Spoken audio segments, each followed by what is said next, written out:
Bonjour et bienvenue dans Reporter, l'émission de grand reportage de la rédaction de France 24. Cette semaine, nous nous intéressons à un phénomène politique qui parcourt l'Europe, la montée des extrêmes droites. Une extrême droite décomplexée, faisant fi de l'histoire et c'est peut-être ce qui peut surprendre, très jeune. Céline Schmitt, bonjour. Vous avez réalisé ce reportage, on l'a vu, lors des élections présidentielles en France, l'extrême droite attire principalement les jeunes entre 25 et 35 ans, une tendance que l'on retrouve un peu partout en Europe. Alors pourquoi vous êtes-vous focalisé en particulier sur ces trois pays, l'Allemagne, l'Italie et l'Espagne ? Alors oui, effectivement, vous venez de le dire, les jeunes ont été nombreux à voter pour l'extrême droite en France. Nous avons donc souhaité savoir si cette tendance se confirme en Italie, en Espagne et en Allemagne, des pays voisins de la France et qui ont connu des dictatures d'extrême droite, des pays qui sont aussi très intéressants parce que l'extrême droite y est représentée par des partis qui sont très jeunes. Fratelli d'Italia, Vox et l'AfD sont des partis qui ont moins de 10 ans d'existence mais qui rivalisent déjà avec les grands partis traditionnels. Nous avons donc souhaité comprendre les ressorts de ce vote et ce qui séduit les jeunes dans les idées et le programme de l'extrême droite. Merci Céline. Et je vous propose maintenant de regarder votre reportage. On se retrouve juste après. Europe, à droite toute, un document signé Céline Schmitt, Armelle Esposito, Anne Maillet, Louise Malnois et Lorenza Penza.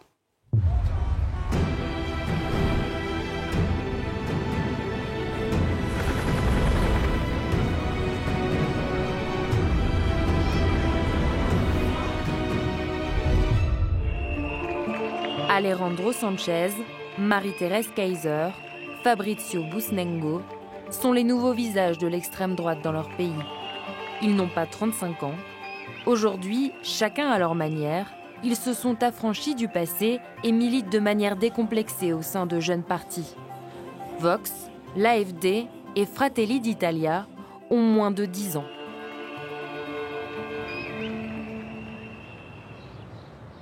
Nous sommes à Berlin, au Bundestag. Marie-Thérèse Kaiser est assistante parlementaire. À 25 ans, cette ancienne mannequin est l'une des stars des réseaux sociaux de l'AfD, le jeune parti d'extrême droite allemand. Sur mon compte AfD, j'ai des contenus qui respectent la charte graphique du parti. Et je publie des contenus sur des sujets d'actualité. Elle défend par exemple une certaine idée de la femme. Avant de commencer, le plus important, je suis féminine mais pas féministe. Effrayée par l'arrivée des migrants en Allemagne, elle s'est engagée à l'AfD en 2017. Sur Instagram, elle s'adresse aujourd'hui aux jeunes et rafraîchit l'image de l'extrême droite. Depuis que je sais réfléchir, je travaille comme modèle pour des marques et dans la gastronomie. Je sais donc trop bien ce que c'est et à quel point il est dur de gagner chaque centime. Une stratégie qui s'inscrit dans l'ADN du parti. Avec les médias traditionnels, nous n'étions pas représentés comme nous le souhaitions. Du coup, nous nous sommes rabattus sur les réseaux sociaux et cela nous permet de communiquer directement avec les gens.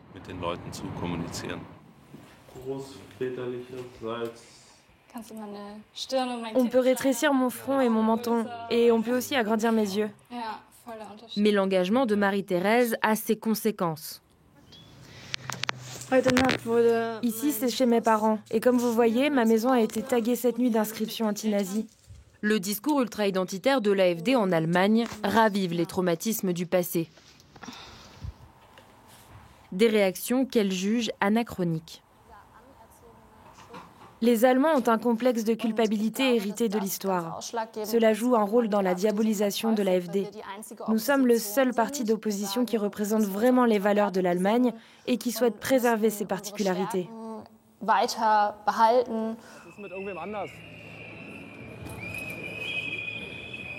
Jean-Pascal Homme est également l'un des nouveaux visages de l'AfD. Dans sa ville à Cottbus, il s'est fait connaître en organisant chaque lundi des manifestations anti-migrants, puis contre les mesures sanitaires. Nous sommes aujourd'hui dans la rue parce que nous ne voulons pas d'obligation vaccinale. Alors marchons avec détermination mais paisiblement. Je vous remercie d'être là.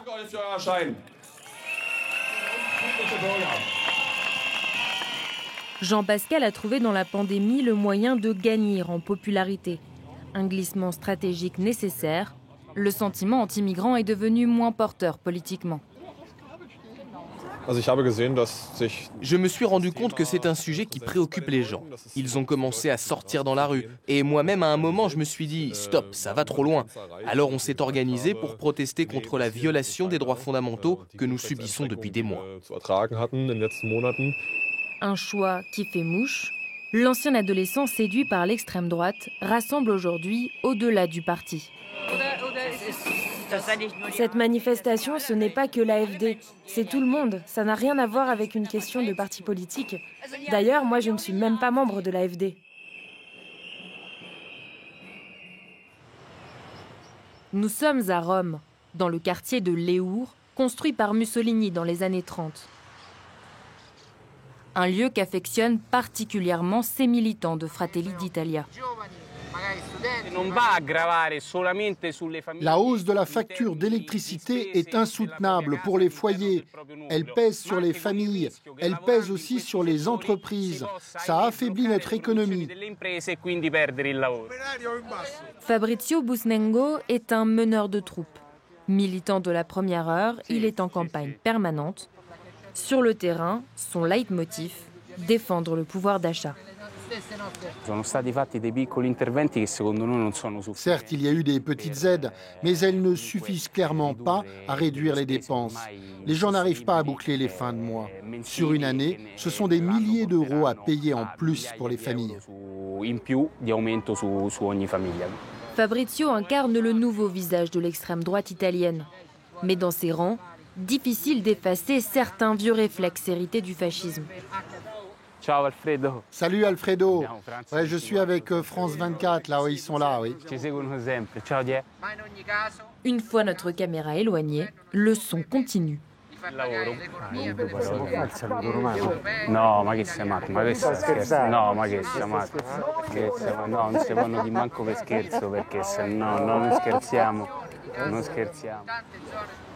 Malgré ses anciens réflexes, Fabrizio tente de transmettre cette nouvelle image aux plus jeunes des militants, comme Nicolas, étudiant. Je peux vous donner un flyer ? Non, merci. Il y a des personnes qui le prennent sans problème, d'autres à qui je dois expliquer ce qu'on fait, et certains en revanche qui voient notre logo et ne veulent rien savoir.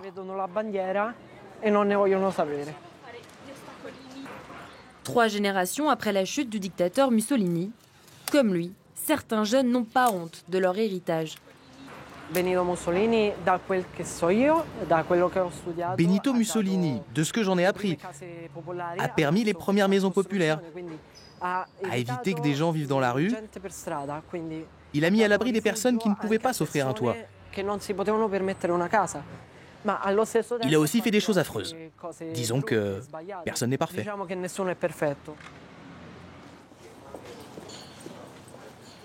Cette distanciation avec le passé, Fabrizio la revendique. Ce matin, il retrouve Davide, un collègue de travail qu'il tente de recruter. Bonjour, me voilà David. Salut, comment vas-tu? Ça va bien. J'étais en train de regarder le journal.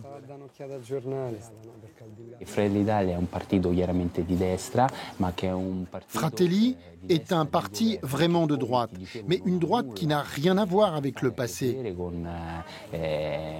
C'est une droite moderne et capable aujourd'hui de gouverner.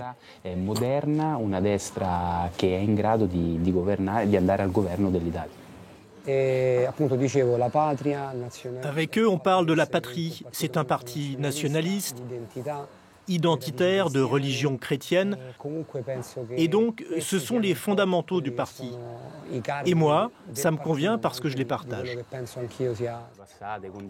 Ce discours, parfaitement dosé, a permis à Fratelli d'Italia d'être crédité de plus de 20% des intentions de vote aux prochaines élections. En Espagne, un parti est parvenu à décomplexer le vote d'extrême droite. Vox a moins de 10 ans d'existence, mais il est déjà la 3e force politique du pays. Juan Petit est avocat spécialisé en droit du travail. Asseyez-vous où vous voulez. Depuis près d'1 an, Juan travaille chez Solidaridad, le syndicat de Vox. Aujourd'hui, il défend 2 agents de sécurité. Les patrons, ils font vraiment ce qu'ils veulent. Ça ne devrait pas exister, mais en pratique, ils le font. Ici, Juan a trouvé le moyen de défendre ses valeurs. Tu as pris ma carte? Je t'envoie tous les documents demain. Clairement, les syndicats traditionnels ont abandonné les travailleurs. Ils se sont retrouvés sans protection et ça crée des besoins énormes.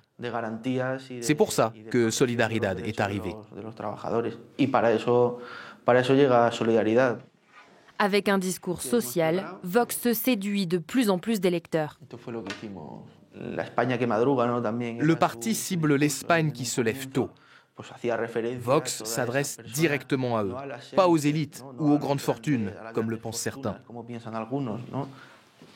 Solidaridad a déjà convaincu 13 000 salariés espagnols.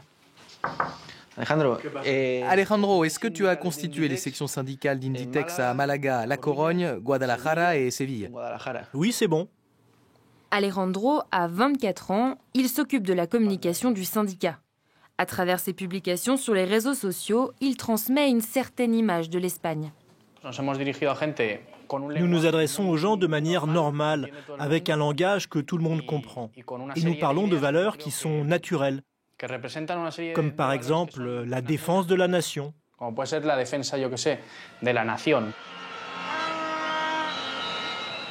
Une vision qu'il porte au-delà des murs du syndicat. Aujourd'hui, des milliers de transporteurs routiers manifestent contre la hausse des prix du carburant. Pour Alejandro et Juan, c'est l'occasion de se faire remarquer. Salut Alejandro.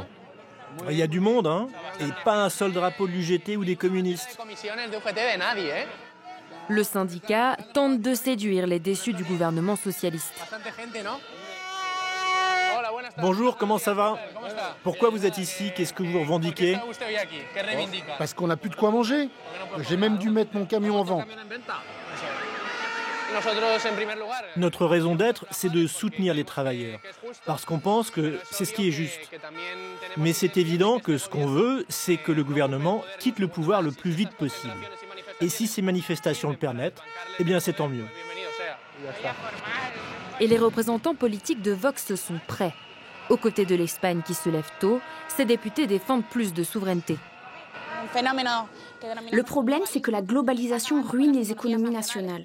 Avec Solidaridad, on a un syndicat qui n'est pas un syndicat de classe. Au contraire, il défend la réindustrialisation et la reconstruction de l'Espagne. Au final, c'est ça. Seule une Espagne forte peut vraiment défendre ses travailleurs. En Italie, en Allemagne, en Espagne, ces nouveaux visages de l'extrême droite ont permis à leurs partis nationaux de se placer aujourd'hui aux portes du pouvoir. On comprend en regardant ce document le rôle primordial que jouent les réseaux sociaux dans le succès de ces partis d'extrême droite. Céline, c'est ça leur force par rapport aux partis traditionnels ? Effectivement, ce que nous avons tous constaté, c'est que ces jeunes partis sont particulièrement performants sur les réseaux sociaux. Une performance qui s'explique de leur aveu par une nécessité. Ils disent tous ne pas se sentir représentés correctement par les médias traditionnels. Ils confient que les médias traditionnels véhiculent parfois une image erronée, voire caricaturale de leurs idées. Ça a d'ailleurs été une difficulté pour nous puisqu'il a fallu dépasser cette méfiance pour pouvoir accéder à ces partis et tourner ce reportage. Plus globalement, ils investissent les réseaux sociaux, mais surtout, ils ont réussi à s'approprier les codes de ces canaux. Par exemple, en créant des chaînes qui sont particulièrement adressées à la jeunesse, des contenus dans lesquels ils s'expriment avec un langage qui est très simple. Ils proposent parfois d'ailleurs des contenus humoristiques pour finalement attirer de plus en plus d'abonnés. Et on le voit dans les chiffres, c'est une stratégie qui marche. Par exemple, lorsqu'on regarde l'AfD sur Facebook, ils ont 2 fois plus d'abonnés que les grands partis traditionnels allemands. Et lorsqu'on regarde par exemple Vox en Espagne, sur leur chaîne, sur leur canal d'Instagram, ils ont 650 000 abonnés lorsque le Parti socialiste au pouvoir, le PSOE, n'en compte que 119 000. Tous ont en commun une certaine fascination pour la Russie et pour Poutine. La guerre en Ukraine pourrait-elle changer l'image de ces partis, avoir un impact négatif sur les opinions publiques ? Eh bien, c'est la question que tout le monde se pose. Les observateurs, ils ont tous effectivement souligné le fait que l'invasion de l'Ukraine par la Russie oblige les partis d'extrême droite à reformuler leur positionnement vis-à-vis de Vladimir Poutine et de la Russie. En tout cas, nous, ce que l'on a constaté sur le terrain, eh bien, c'est que les partis ont tous souhaité se distancer de Vladimir Poutine. Je vous propose d'ailleurs d'écouter eh bien, une réponse de Fabrizio Busnengo de Fratelli d'Italia qui s'exprimait au micro de notre équipe en Italie. Beaucoup pensent qu'un parti comme le nôtre, Fratelli d'Italia, pourrait soutenir Poutine et la Russie. Il n'y a rien de plus faux que cela. En réalité, dès le début, il y a eu une position claire adoptée par les cadres du parti sur la question ukrainienne. D'ailleurs, en ce moment, nous menons des actions politiques sur le terrain dans ce sens. Nous collectons des biens de première nécessité, des médicaments pour le peuple ukrainien, pour aider la population civile, qui est évidemment la première victime de ce conflit militaire. Donc, ce que nous avons tous constaté sur le terrain, eh bien, c'est que ces jeunes partis d'extrême droite se distancent donc de Vladimir Poutine. Ils condamnent tous unanimement l'invasion de l'Ukraine. En revanche, là où il y a quelques différences qui se font jour, c'est que certains partis, et là je pense particulièrement à l'AfD et la chef de l'AfD au Bundestag, eh bien, tentent d'une certaine manière de justifier la réaction de Vladimir Poutine en parlant d'ailleurs d'un échec historique de l'Europe occidentale qui a entretenu finalement des perspectives d'adhésion pour l'Ukraine à l'OTAN, ce qui a justement au niveau de Vladimir Poutine eh bien, créé le sentiment eh bien, que son statut de puissance dans la région était d'une certaine manière remis en question. En tout cas, ce qu'on peut dire, c'est qu'effectivement eh bien, la conséquence de l'invasion de l'Ukraine par la Russie pourrait avoir des conséquences, mais celles-là, on les verra évidemment que dans le futur. Merci Céline pour cet éclairage et bien sûr pour ce reportage. Je vous donne rendez-vous la semaine prochaine pour un nouveau numéro de Reporter, le magazine de grands reportages de la rédaction de France 24.